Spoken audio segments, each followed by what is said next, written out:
ಮಹಾರಾಷ್ಟ್ರ ಬಾರ್ಡ್ರಿಗೆ ಹತ್ಕೊಂಡಿರೋದ್ರಿಂದ ಅಲ್ಲಿಂದ ಬರುವ ಅಲ್ಲಿ ಕೇಸಸ್ ಪ್ರಕರಣಗಳು ಪಾಸಿಟಿವಿಟಿ ರೇಟ್ ಜಾಸ್ತಿ ಆಗ್ತಾ ಇರೋದ್ರಿಂದ ನಮ್ಮ ಬಾರ್ಡರ್ ಚೆಕ್ ಪೋಸ್ಟ್ಗಳಲ್ಲಿ ಏನು ಸರ್ಕಾರ ಗೈಡ್ಲೈನ್ಸ್ ಏನಿದೆ ಅದನ್ನು ಇಂಪ್ಲಿಮೆಂಟ್ ಮಾಡ್ತಾ ಇದ್ದೀವಿ.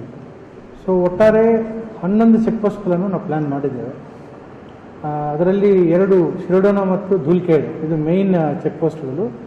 ಮ್ಯಾಕ್ಸಿಮಮ್ ಟ್ರಾಫಿಕ್ ಇರುವುದು ನಮಗೆ ಧೂಲ್ಖೇಡ್ ಚೆಕ್ ಪೋಸ್ಟಲ್ಲಿ. ಅಲ್ಲಿ ನಾವು ಈವನ್ CCTV ಕ್ಯಾಮ್ರಾಸ್ ಕೂಡ ಇಟ್ಟು ಫುಲ್ ಫ್ಲೆಜ್ಡ್ ಆಗಿ 3 ಶಿಫ್ಟ್ಸ್ನಲ್ಲಿ ನಮ್ಮ ಸಿಬ್ಬಂದಿಗಳಲ್ಲಿ ಕೆಲಸ ಮಾಡ್ತಾ ಇರೋದು ಬಹಳ ದಿನಗಳಿಂದ ನಡೀತಾ ಇದೆ. ಆದರೆ ನಾವು 1 ಆಗಸ್ಟ್ ಅಂದರೆ ಈ ನಮಗೆ ಸರ್ಕಾರದಿಂದ ಸರ್ಕ್ಯುಲರ್ ಬರುವುದು, ಆಮೇಲೆ ಅಲ್ಲಿ ಕೇಸಸ್ ಹೆಚ್ಚಿಗೆ ಆಗ್ತಿರೋದ್ರಿಂದ ಕಳೆದ 2 ವಾರಗಳಿಂದ ನಾವು ಎಲ್ಲ ಅಂದರೆ ಶಿರೋಡೋನ ಕೂಡ ರನ್ ಆಗ್ತಾ ಇತ್ತು. ಈಗ ನಾವು ಉಳಿದ 9 ಲೋಕಲ್ ರೂಟ್ಸ್ ಏನಿದಾವೆ ಅಲ್ಲಿ ಕೂಡ ಈಗ 3 ಶಿಫ್ಟ್ಸಲ್ಲಿ ನಾವು ಚೆಕ್ ಪೋಸ್ಟ್ಗಳನ್ನು ರನ್ ಮಾಡ್ತಾ ಇದ್ದೇವೆ. ಸೊ ಒಂದು 3 ದಿವಸ ಹಿಂದೆ ನಾನು ಕೂಡ ಫುಲ್ ಡೇ ಎಲ್ಲ 11 ಚೆಕ್ ಪೋಸ್ಟ್ಗಳಿಗೆ ನಾನು ವಿಸಿಟ್ ಮಾಡಿದ್ದೇನೆ. ಅಲ್ಲಿ ಎಲ್ಲರಿಗೂ ಟ್ರೈನ್ ಮಾಡಿದ್ದೇವೆ. ಅಲ್ಲಿ ಸಿಬ್ಬಂದಿಗಳಿಗೆ ಟ್ರೈನ್ ಮಾಡಿದ್ದೇವೆ. ಏನಂದರೆ ಆ ಹಿಂದೆ ಅಂದರೆ ಒಂದು 4 ಡೇಸ್ಗೆ ಹಿಂದೆ ನಮಗೆ ಒಂದು ಹೊಸ ಗೈಡ್ಲೈನ್ಸ್ ಬಂದವು. ಅದಕ್ಕಿಂತ ಮುಂಚೆ ಏನಿತ್ತು ಈ ವ್ಯಾಕ್ಸಿನೇಷನ್ ಸ್ಟೇಟಸ್ ಕೂಡ ನಾವು ಚೆಕ್ ಮಾಡಿ ಕೆಲವರಿಗೆ RT-PCR ನೆಗೆಟಿವ್ ರಿಪೋರ್ಟ್ ಇರದೇ ಇದ್ದರೂ ಕೂಡ ಒಳಗಡೆ ಬಿಡುವುದು ಆಗ್ತಾ ಇತ್ತು.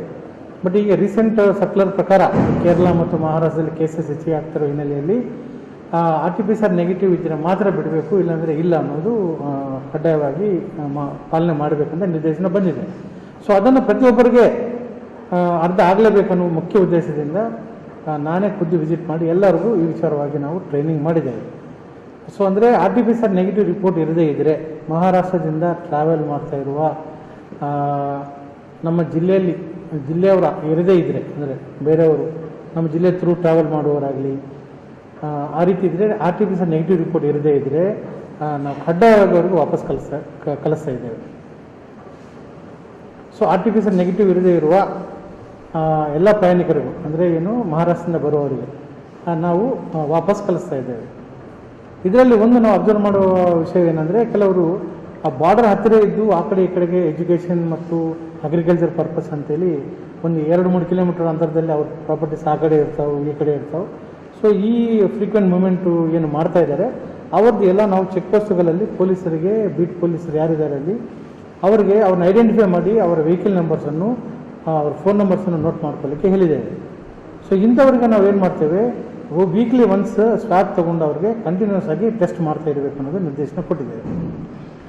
ಅದಾದ ನಂತರ ಯಾರಾದರೂ ಎಮರ್ಜೆನ್ಸಿ ಅಂದರೆ ಡಾಕ್ಟರ್ಗೆ ಹೋಗಬೇಕು ಸೋಲಾಪುರಕ್ಕೆ, ಅವರ ಹತ್ರನೇ ನಮಗೆ ಕನ್ಸಲ್ಟೇಷನ್ ಇದೆ, ಅವರಿಗೆ ಕಡ್ಡಾಯವಾಗಿ ಭೇಟಿ ಆಗಬೇಕು ಅನ್ನುವ ಸಂದರ್ಭ ಅಥವಾ ಡೆತ್ ಆಗಿರೋ ಸಂದರ್ಭ ಏನಾದರೂ ಇದ್ದರೆ ಸಂಬಂಧಪಟ್ಟ ದಾಖಲೆಗಳನ್ನು ನೋಡಿ ಅವರಿಗೆ ನಾವು ಸ್ವಾಬ್ ತೊಗೊಂಡು ನಮ್ಮ ಕಡೆಯಿಂದ ಅಂದರೆ ವಿಜಯಪುರ ಜಿಲ್ಲೆಯಿಂದ ಬೇರೆ ಕಡೆ ಮಹಾರಾಷ್ಟ್ರ ಕಡೆ ಹೋಗಬೇಕಾದ್ರೂ ಕೂಡ ಅವನ್ನೊಂದು ಟ್ರ್ಯಾಕ್ನಲ್ಲಿ ಇಟ್ಕೊಳ್ಳಿಕ್ಕೆ ಕೂಡ ನಾವು ಹೇಳಿದ್ದೇವೆ. ಅಂಥವರಿಗೆ ಮಹಾರಾಷ್ಟ್ರಕ್ಕೆ ಹೋಗುವಾಗ ಮುಂಚಿತವಾಗಿ ಹೇಳಬೇಕು, ನೀವು ಮತ್ತೆ 4 ದಿವಸ ಆದಮೇಲೆ ವಾಪಸ್ ಬರುವುದಾದರೆ ನೀವು ಮತ್ತೆ RT-PCR ನೆಗೆಟಿವ್ ರಿಪೋರ್ಟ್ 72 hours ಒಳಗಡೆ ಇರುವುದು ತೊಗೊಂಡು ಬರಬೇಕಂತ ನಾವು ಕ್ಲಿಯರ್ ಕಟ್ಟಾಗಿ ಹೇಳ್ತಾ ಇದ್ದೇವೆ. ಸೊ ಈಗಾಗಲೇ ಕೆಲವರು ಸ್ಮಾರ್ಟ್ ಸಿಬ್ಬಂದಿ ನಮ್ಮ ಚೆಕ್ ಪೋಸ್ಟ್ ಹತ್ತಿರ ನಾನು ಹೋಗೋಕ್ಕಿಂತ ಮುಂಚೆ ಕೂಡ ಇವೆಲ್ಲ ಯೋಚನೆ ಮಾಡಿದ್ದಾರೆ. So they are already implementing this the main way of controlling at this stage. ಅಂದರೆ ಈ ಪ್ರಯಾಣಿಕರಿಗೆ ಒಂದು ಒಳ್ಳೆ ಅರಿವು ಮೂಡಿಸೋದು ಭಾಳ ಇಂಪಾರ್ಟೆಂಟ್ ಅಂತ ನಾವು ಮಾಡ್ತಾ ಇದ್ದೇವೆ. ಇದಲ್ಲದೆ ಸರ್ಕಾರಿ ಬಸ್ಸುಗಳಲ್ಲಿ ಬರುವವರಿಗೆ ಮಹಾರಾಷ್ಟ್ರ ಕಡೆಯಿಂದ ಅವರು ಬೋರ್ಡಿಂಗ್ ಮಾಡುವಾಗಲೇ ಎಲ್ಲ ಅಧಿಕಾರಿಗಳಿಗೆ ಹೇಳಿದ್ದೇವೆ, RT-PCR negative report 72 hours old ಇದ್ದರೆ ಮಾತ್ರ, ಒಳಗಡೆ ಇದ್ದರೆ ಮಾತ್ರ ಅವ್ರನ್ನು ಬಸ್ ಹತ್ತಲಿಕ್ಕೆ ಬಿಡಬೇಕು, ಇಲ್ಲಾಂದರೆ ಬಿಡಲೇಬಾರ್ದು ಅಂತೇಳಿ ನಾನು 2 ಬಸ್ ನಾವೇ ಖುದ್ದು ಸ್ಟಾಪ್ ಮಾಡಿ ಎಲ್ಲ ಡ್ರೈವರ್ ಕಂಡಕ್ಟರ್ ಕೂಡ ನಾವು ತಿಳುವಳಿಕೆ ನೀಡಿದ್ದೇವೆ. ಅವರು ಈಗ ಜಿಲ್ಲಾ ಮಟ್ಟದ ಅಧಿಕಾರಿಗಳು ಕೂಡ ಎಲ್ಲ ಡ್ರೈವರ್ಸ್ಗೆ ಕಂಡಕ್ಟರ್ಸ್ಗೆ ಮಾಹಿತಿ ಕೊಟ್ಟಿದ್ದಾರೆ.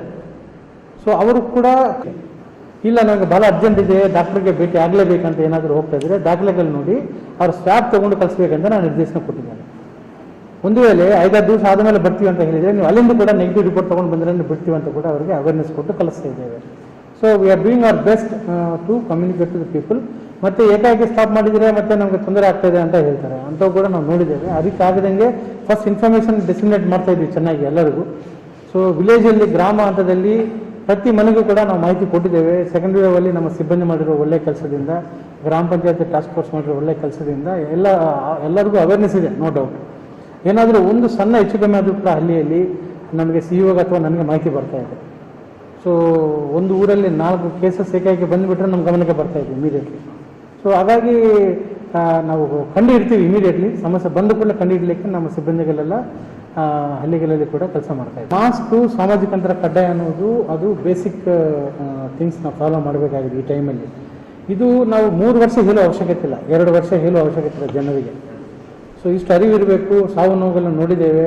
ನಾವು ಪದೇ ಪದೇ ನೀವು ಮಾಸ್ಕ್ ಹಾಕೊಳ್ಳಿ ಅಂತ ನಿಮಗೆ ಲಾಠಿ ಇಟ್ಕೊಂಡು ಪೊಲೀಸರು ನೋಡೋಕ್ಕಾಗೋದಿಲ್ಲ, ಸಿಬ್ಬಂದಿಗಳು ನೋಡೋಕ್ಕಾಗೋದಿಲ್ಲ. ನಾವು ಬೇರೆ ಬೇರೆ ಇಲಾಖೆ ಸರ್ವಿಸಸ್ಗಳು ಚಾಲನೆ ಮಾಡ್ತೀವಿ, ಡೈಲಿ ಮೀಟಿಂಗ್ಸ್ ಇದ್ದಾವೆ, ಎಲ್ಲ ಸರ್ವಿಸ್ ಡೆಲಿವರಿ ಮಾಡ್ತಾ ಇದ್ದೇವೆ ಬೇರೆ ಬೇರೆ ಡಿಪಾರ್ಟ್ಮೆಂಟ್ಸು ಎಲ್ಲ. ಈ ಸಂದರ್ಭದಲ್ಲಿ ಜನ ಕೂಡ ಅರ್ಥ ಮಾಡ್ಕೋಬೇಕು, ನಿಮ್ಮ ಹಿಂದೆ ಬಿದ್ದು ನಾವು ಪ್ರತಿ ದಿವಸ ಕೆಲಸ ಮಾಡೋಕ್ಕಾಗೋದಿಲ್ಲ. ಸೊ ಇದು ಕಡ್ಡಾಯ ಇದೆ. ನಿಮ್ಮನ್ನು ಕಾಪಾಡ್ಕೊಳ್ಳೋ ಮೂಲಕ ನಿಮ್ಮ ಫ್ಯಾಮಿಲಿ ಮೆಂಬರ್ಸ್ನ ಕಾಪಾಡ್ಕೊಳ್ಬೋದು, ದೇಶವನ್ನು ಕೂಡ ಕಾಪಾಡ್ಕೊಳ್ಬೋದು.